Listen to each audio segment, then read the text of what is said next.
Well, shalom, everyone. This is Dr. August Rosado, evangelist with Today in Bible Prophecy Ministries. And we want to thank you so much for tuning in on this Friday afternoon. Very mild, warm day out there today here in the New England area. And it is great to be here with each and every one of you for another Bible prophecy update coming to you live from our main headquarters here in Lincoln, Rhode Island. So thank you so much for taking time out of your busy schedule. And thank you so much for tuning in. And I hope you tune in Wednesday, Thursday, Friday, 1:30 p.m. Eastern Standard Time for our Bible prophecy updates as we look at the political, setting the stage for the prophetic to be fulfilled. And just to give everyone a heads up, I have been getting a request that my Facebook page has been hacked. And so if you receive a friend request supposedly from me, we're already Facebook friends, do not receive it. So I had to change my password and all these other things. My wife's page was also hacked not too long ago, and somebody was sending out things asking for money. And so they got to my page, and now they're doing the same thing, but not asking for money, but friend request and other inappropriate things. So, if we're already Facebook friends and you receive a friend request from me, do not accept it. Or if it's anything inappropriate, it's not coming from me. This has been going on a lot with Facebook now. A friend of mine just said that someone hacked her page and sent her all types of inappropriate things, and people think it's coming from you. And so, there's no such thing as giving you the benefit of the doubt anymore in America. So if you receive anything from me, we're already Facebook friends, do not accept it, reject it, block it, even report it to Facebook. I already reported it to Facebook and had to go and change my password. So please do not accept anything allegedly coming from me. It's amazing to me that people in this country or around the world, for that matter, just simply have nothing better to do. But, it is what it is. I think Facebook can do a little bit better on securing people's profile pages, but for some reason that just hasn't been the case. But other than that, I'm glad that you're here. And I hope that today's program will be a blessing to you as we look at the Red Dead Forest. Now, that sounds like something out of a horror movie, right? The Red Dead Forest. But I want to talk about the Red Dead Forest and Revelation, the book of Revelation. So if you're here for the first time, I want to say thank you for coming on today. And I hope that we can be a blessing to you, because we are right now live streaming on 3 of those social networks. And when you have an opportunity, subscribe to my newsletter. They go out every single week. Every Monday is when I try to send them out anyway. So if you haven't subscribed to my newsletter, by all means, subscribe. Go to my website, todayinbibleprophecy.org. When you do that, then go to the contact form. Give me your name, your email address, and just request that you want to receive our free newsletters. I list the 10 leading news stories of the week on the newsletters. I also write an article, and my speaking schedule, everything's on there. We even provide video on there for you.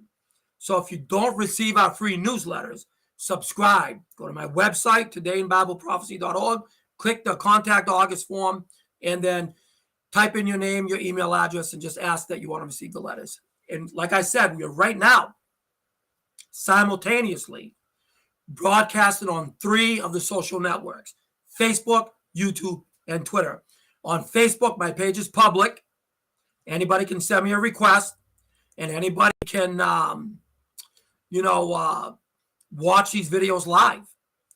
Now, on my YouTube page, I'm trying to get to 1,000 subscribers. We're right now coming up on 700. So help me get to 1,000 subscribers. And all you simply have to do is subscribe.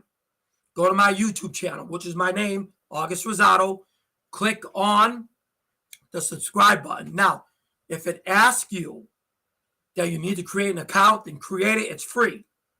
You don't have to upload videos or nothing like that.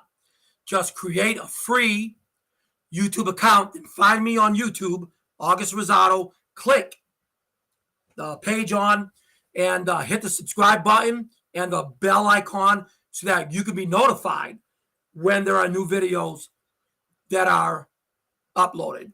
And follow me on Twitter. My handle is at Bible_prophecy. That's my Twitter handle, at Bible_prophecy, or August Rosado at Bible_.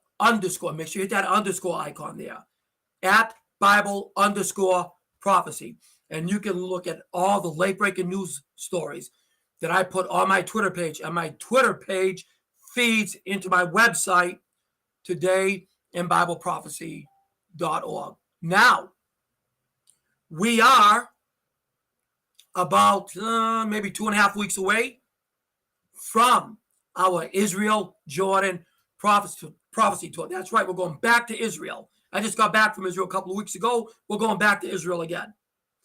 And this time it's going to be for a tour, not an outreach, a tour. April 23rd to May 3rd, 2022. The Bible Prophecy Tour to Israel. Now, believe it or not, we got some seats open. Only a few seats, however. So it's really not too late for you to join us on this trip. We'll be in Israel and 2 nights in Jordan. North Jordan, Mount Nebo, where Moses viewed the promised land, Deuteronomy 32, 49, and 50. And then we'll go to Petra in the South Jordan, where the Jews will be held up for the last half of the tribulation period. So I'll be teaching you Bible prophecy on location in Israel and Jordan. If you want to go in 2.5 weeks with us, you still have time, believe it or not. Get a hold of me as soon as possible. I'll tell you what you need to do. If not, then you could join us on our fall Bible Prophecy Tour to Israel. The tentative dates are September 23rd to October 3rd, but this will be Israel and Greece. And Greece will go to the Isle of Patmos, where John the Apostle wrote the book of Revelation, the Apocalypse, if you will. And so if you want to come with us in the fall, then you have a few months to get prepared to do that. So we're in April, so we got about 6 or 7 months or so. So if you want to go on the fall tour, come on the fall tour. And if you can't make the fall tour, then, Lord willing, join us on the spring 2023 tour to the land of Israel. All right. So before we get going, I have our dear friends, as usual, Artemio Cruz and Michael Popes, and they are watching via YouTube, I believe, and also watching via Facebook. Come on now. We have, let's see there. Oh, let me put the volume down here. So we have Amanda Tatro, Greta Sims Emery, my cousin from New Mexico, is watching. Boston Resendiz, good to see her. Glad that you're here. Stephen Mitch Smith, right from Mississippi. And my friend Dr. Todd Baker, my co-laborer, right there in Israel. I just talked with him a little while ago. He is also watching. Don't forget, Todd let me tell you something about that guy right here, right now. Todd Baker, and he's listening. Okay? Here's the thing about Todd. He's got a show tonight, and that's going to be at 7 p.m. live stream from Shalom Congregation in Dallas, Texas. Tune in tonight, which would, if you're Eastern time, it'll be 8 p.m. Eastern time, 7 p.m. Central time, his time down there. So tune in to Todd Baker's live stream tonight from Shalom Congregation, where he's going to give a report like I did last week on the 50th Israel Gospel Outreach. So don't forget, tune in to that. Let's see. Actually, Todd, are you going on at 8 p.m.? Because 7 p.m. would be 8 p.m. my time. So 7 p.m. your time would be 8 p.m. Eastern Standard Time, I believe. Oh, that's right. That's right. You got to be in there an hour early. That's right. I forgot about that. I forgot about the new time thing there. So let me correct this now. Todd's going to be on at 6 p.m. Central Standard Time, which means if you're Eastern, it will be 7 p.m. See, Todd used to start it at 7 p.m., but the place where he's been holding the services told him that he has to get in there a little bit earlier. So now he does it at 6 Central Time, which means, yes, 7 p.m. Eastern Standard Time. All right, thanks for the heads up on that, Todd. So don't forget, tune in tonight to Todd Baker's live stream as he gives a report on the outreach we just did in Israel, the 50th Israel Gospel Outreach. Now, let's get into it right now. I want to talk about the Red Dead Forest and the book of Revelation. Look at that one verse here with me, okay? Revelation 8 and verse number 7, please. Revelation 8 and verse number 7. And it says this: the first angel sounded, and there followed hail and fire mingled with blood, and they were cast upon the earth. And the third part of the trees were burnt up, and all green grass was burnt up. So what does this have to do with a red forest? What's a red forest? Why is it a red dead forest? And how is this even associated with the book of Revelation? The book of Revelation describes a time when all fresh drinking water and all vegetation will be destroyed. It will be contaminated by some sort of fallout, possibly through radiation poisoning. Listen, water, mayim in Hebrew, water is essential to human survival. They said that you can live 3 days without water. Food is also essential. You can survive without food between 1 to 2 months.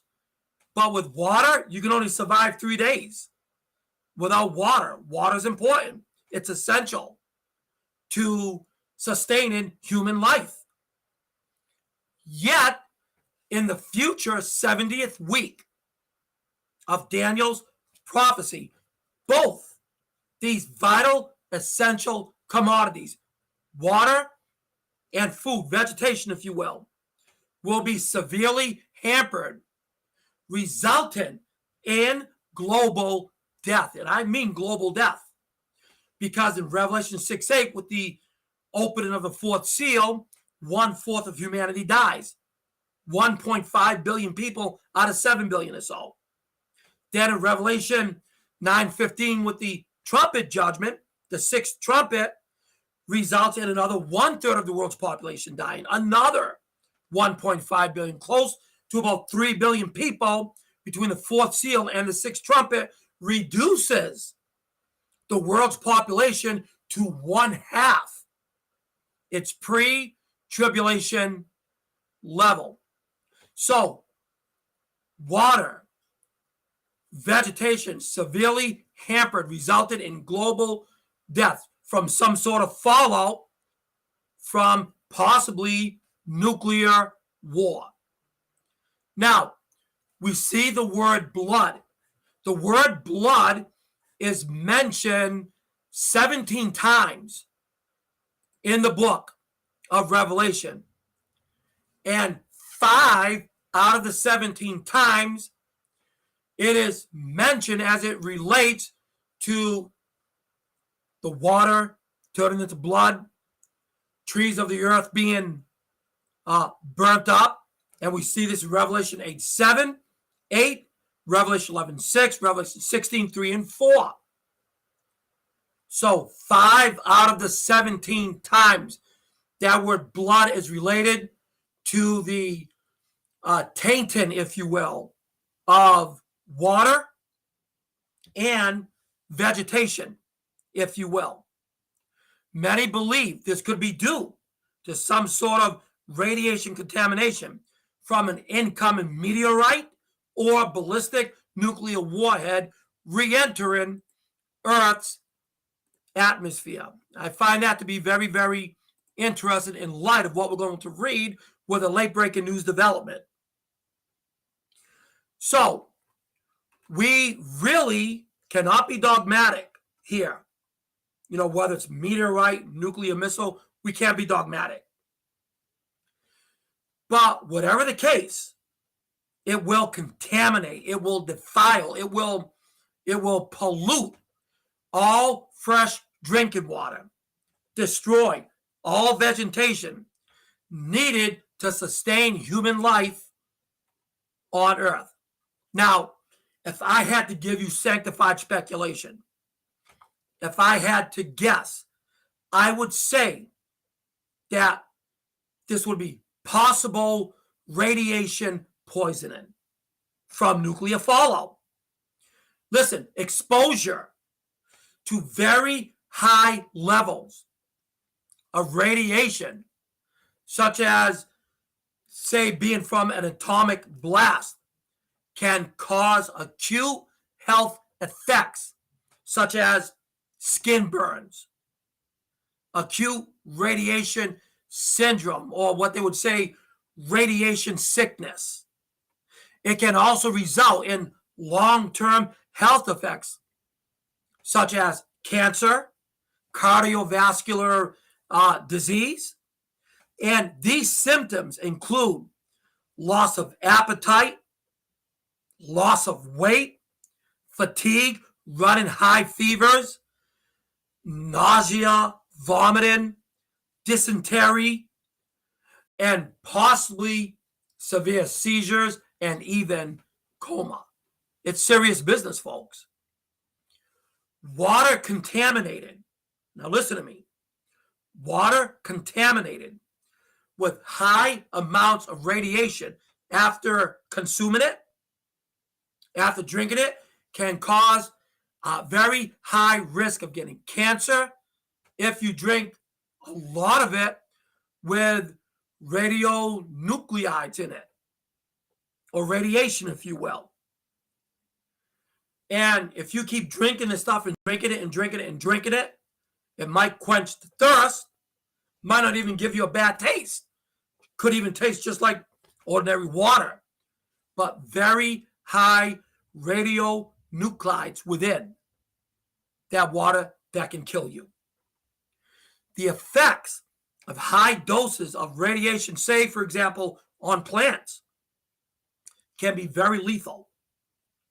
There are reports, however, of stimulating effects that radiation can have on plants, on plant growth, that will sprout seeds or seedlings that can contain very high doses of ionizing radiation.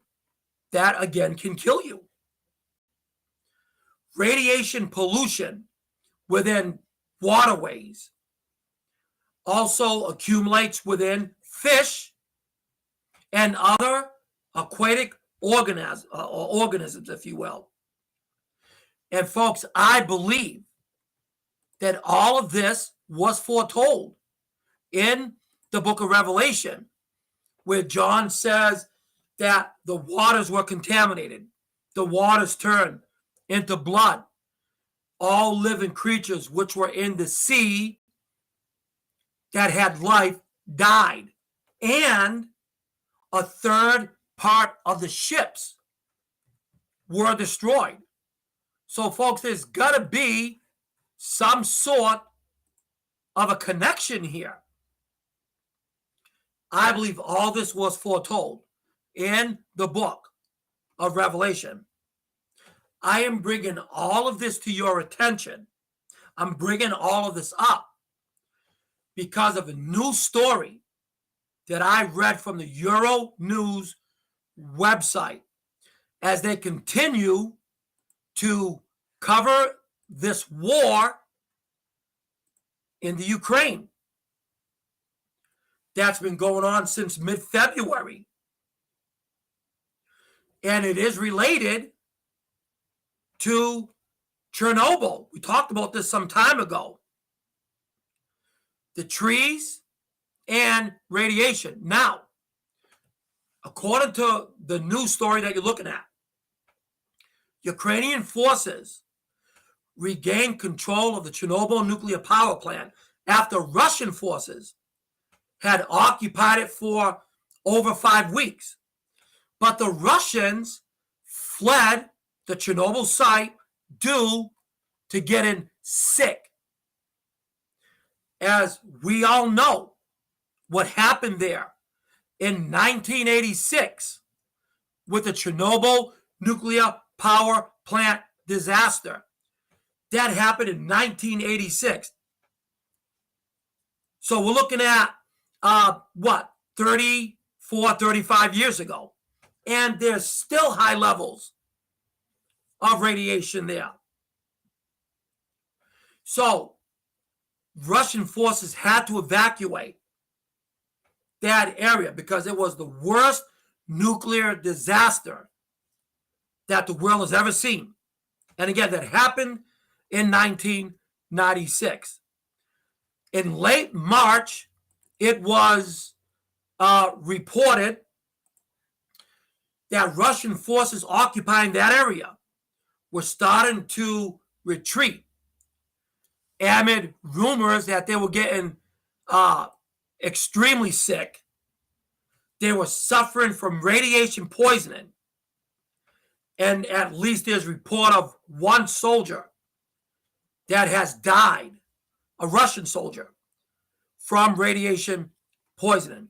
Russian troops had dug trenches, unbeknownst to them. They dug trenches in that area known as the Red Forest, which is the most contaminated part of what they would call the exclusion zone. And when you look at it, you can see some red there. Where did the red come from?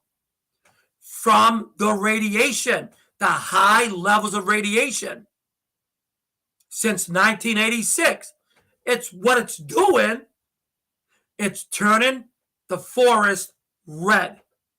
It's turning the trees red. It's turning the lakes out there red, like it was blood. And these Russian soldiers had to get out of that exclusion zone. It is called the exclusion zone for a reason. They want you to stay out of that area because there is still high amounts of radiation in the Red Forest. These Russian soldiers were digging up the soil, releasing very dangerous, even fatal levels of radiation. And that's the reason why they had to get out of the exclusion zone. Many of them, ladies and gentlemen, were getting very, very sick and, dying. The area was given the name of all of the pine trees because it turned red. The ground turned red. Why? Absorbing all that radiation from the meltdown in 1986 with that disaster. The radiation levels in the Red Forest are so high that in just 24 hours of doing nothing, just standing there, a person can be exposed to the annual, at least maximum recommended dose of radiation, just standing there, not even moving, not even doing anything. And within 24 hours, you have developed acute radiation sickness that could lead to further complications down the road, including cancer, if not death. When the Russian soldiers dug their trenches, they inadvertently removed a natural barrier that was there of soil, keeping that radiation in the ground. But the moment they dug it up, they breached that natural barrier, the very top layers of the soil. And if that had formed over highly contaminated ground containing this radioactive waste. The radiation levels in the Red Forest, I mean, they are so high that according to one Russian nuclear analyst, in just 24 hours of just standing there or just even being in the area, you can be exposed to the annual maximum recommended dose of radiation. It can prove fatal. The analyst went on to say, but if they keep moving and if they disturb the top layer of the soil, which they did, which is that natural barrier, the exposure could get higher and higher and higher and higher. And since 1986, because of the radiation, everything in that forest, from the leaves to the trees to the soil, wherever, turned blood red. Where does all this play out in the end time scenario in the book of Revelation? The radiation in the Chernobyl red forest turns the trees, the plants, the lakes, turns them blood red. But that also reminds me of what we read in the book of Revelation. Revelation chapter 8, verses 7, 8, and 9. It says this: the first angel sounded, and there followed hail and fire mingled with blood, and they were cast upon the earth, and the third part of the trees were burnt up, and all green grass was burnt up. And the second angel sounded, and as it were, a great mountain burning with fire was cast into the sea, and the third part of the sea became blood. And the third part of the creatures, or the fish, which were in the sea and had life, died. And the third part of the ships were destroyed. So what we see right there in the book of Revelation is that possibly through nuclear fallout with radiation turns everything blood red, burns the vegetation, makes the sea look like blood, killing all the fish, destroying all the ships. Seems to be a connection there, folks.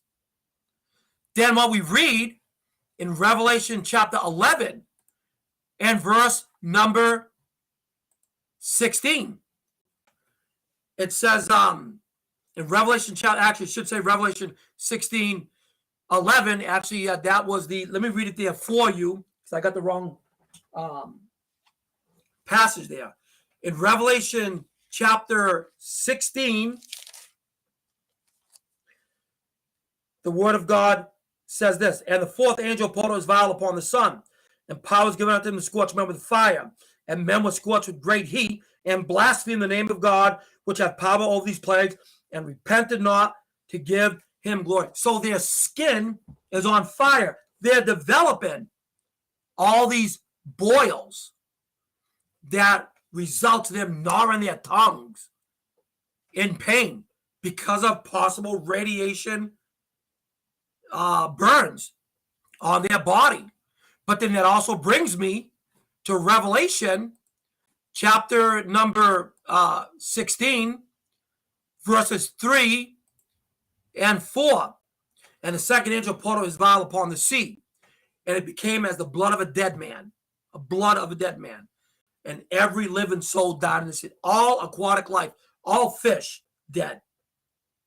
And the third angel poured out his vial upon the rivers and upon the fountains of waters, and they became blood red, if you will. That's what we see going on right now in the red forest over there in Chernobyl. Lakes are red.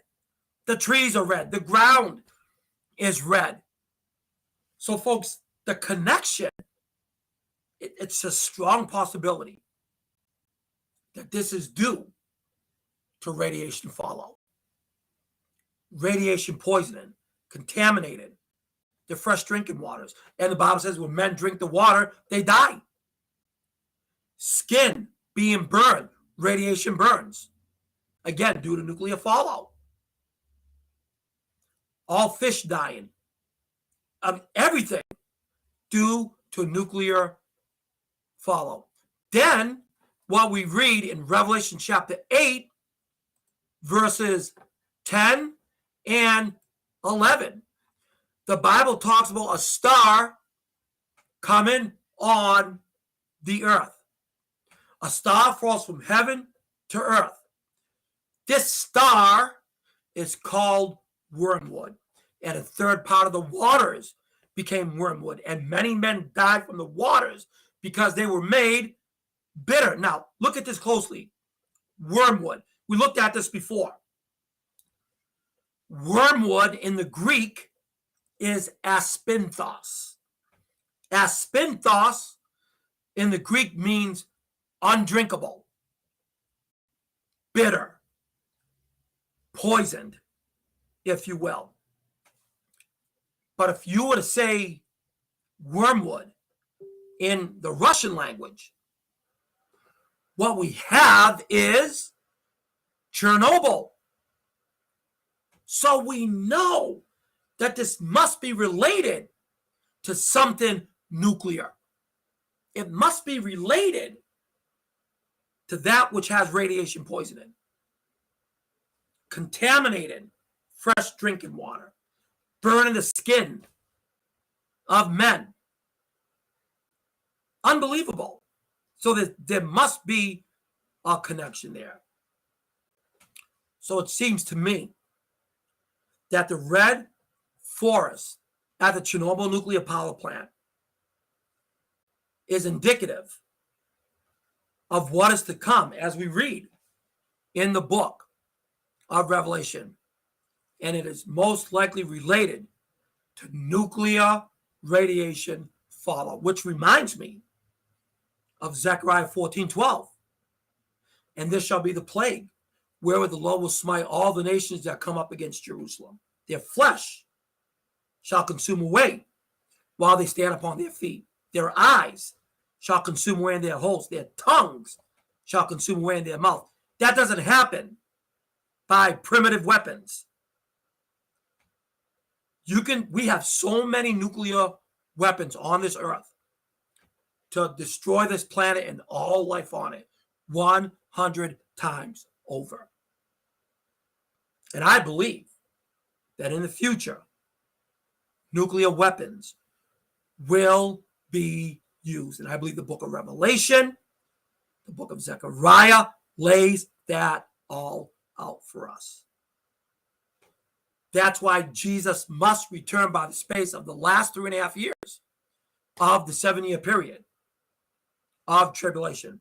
Because he said in Matthew 24:22, and except those days should be shortened, there should no flesh be saved. But for the elect's sake, those days shall be shortened. Who's the elect? Israel, Isaiah 45:4. That term elect is not exclusively used just for the church, because you have the national election of Israel and you have the ecclesiastical election of the church. But the church isn't here. The church is in heaven for the 7 years. So, of course, it's referring to Israel. If Jesus did not return by the end of the 7 years, no flesh would be left on earth. You would have nobody in natural bodies to go into the millennial kingdom. That's why he said, except those days should be shortened to 7 years, there should no flesh be saved. But for the elect's sake, Israel, those days shall be shortened. And when he does return at his second coming, he will crush the nations and he will rule them with a rod of iron, Revelation 12:5 tells us. Revelation 11:15 tells us. And he will establish a kingdom, a literal Davidic theocratic kingdom from Jerusalem for 1,000 years. It doesn't get any better than that. Jesus is coming soon. The rapture could be at any moment, at any time. What will you do with the Lord today? Will he be your Savior today, or will he be your judge tomorrow? The choice is up to you. I was talking with a pastor from South Dakota a couple of days ago on the phone. This is what he told me. He said, August, he said, 30 years ago, I could be knocking on doors. People would invite me into their homes, listen to what I have to say about the gospel, take gospel literature from me.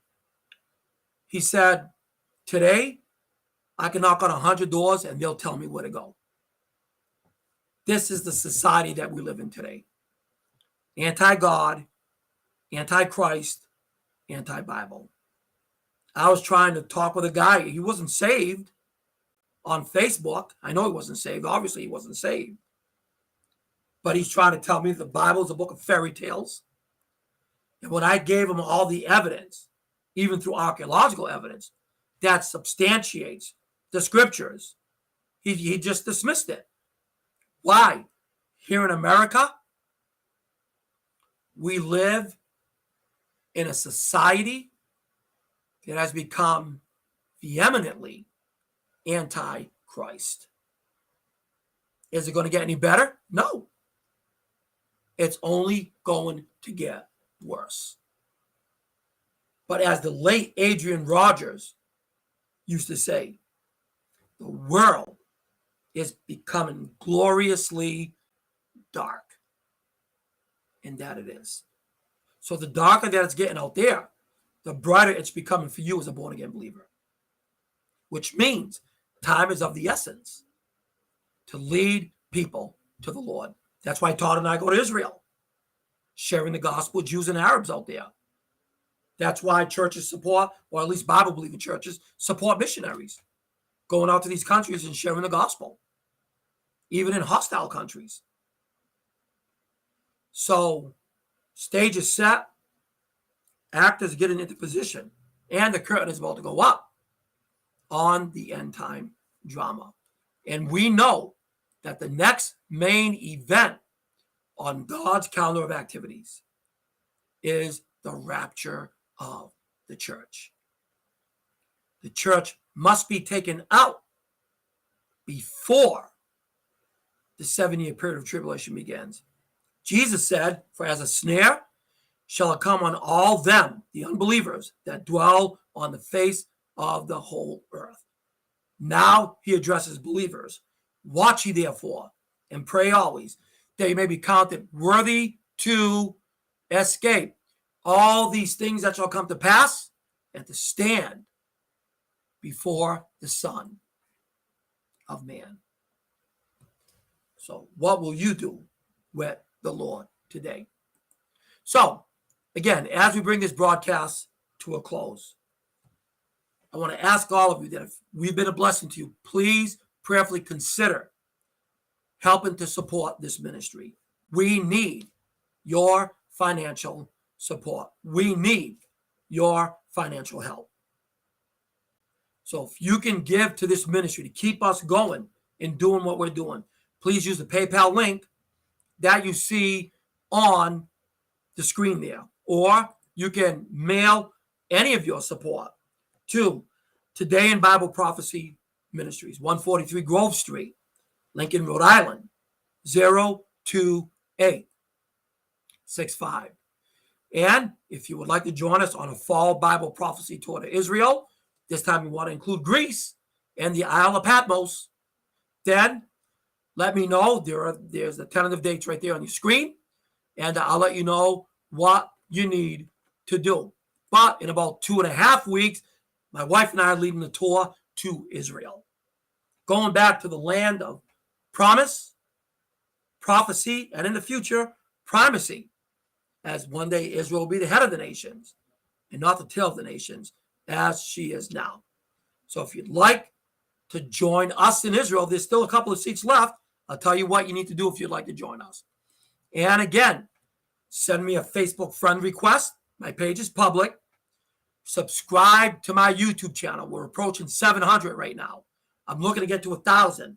Please help me get to 1,000 subscribers by subscribing to my YouTube channel and follow me on Twitter, August Rosado at Bible_prophecy. And again, subscribe to our newsletters. They're free. They go out every week via MailChimp right into your email box. Go to my website, todayinbibleprophecy.org. Click on the contact form and give me your name, your email address, and I'll make sure that we put you right into the database. Let me just see if I missed anybody. I don't think I did. And let me look at Facebook again to make sure I did not miss anybody. Okay. We got Andy Laird. We have Eric Ness. Yes, I'll be going to your church, Eric Ness, for Easter at Center Conway Baptist Church. Looking forward to going there. Andy, good to see you, buddy. Greta Sims Emery. And again, Todd Baker will be on 6 p.m. Eastern Standard Time. 6 p.m. Eastern Standard Time for Todd Baker tonight. So don't forget, tune into Todd's program. 6 p.m. Eastern Standard Time, 6 p.m. Central Standard Time. I'll get it right. 6 p.m. Central Standard Time, 7 p.m. Eastern Standard Time.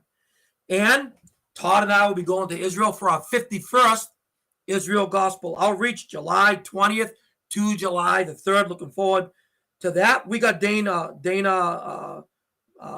Mitchelson. I hope I pronounced that. And Gideon Lev, a friend of mine who owns a travel agency there in New York. He is watching as well. All right. So, as I usually do, every Friday I do the Birchat Kohanim.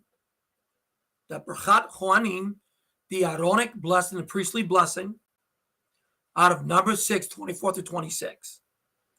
And as we split the fingers like this for you Trekkie fans out there, as Leonard Nimoy did when he played Mr. Spock, that's where he got it from. The Birchat Kohanim, the priestly blessing. As Israel's first Kohen Hagadol, Aaron, Moses' brother, would stretch his hands toward Bnei Israel, the children of Israel, and then he would say this: Yivarechecha Adonai v'shmarecha, Ya'er Adonai panav elecha, v'hunecha, Yisa Adonai panav elecha, v'yasem lecha shalom. The Lord bless thee, the Lord keep thee. The Lord make his face shine upon thee and be gracious unto thee. The Lord lift up his countenance upon thee and give thee peace. And may the Lord give you peace in these troubled times in which we live. That can only come through the Sar Shalom, the Prince of Peace, Yeshua HaMashiach, Jesus the Messiah. I hope to see you all Wednesday, 1:30 p.m. for another Bible prophecy update. So remember, keep looking up. Jesus is coming soon. And Sha'alu Shalom Yerushalayim. Pray for the peace of Jerusalem. And we will talk to you all next week. Have a great weekend. Stay healthy, stay safe. Talk to you soon.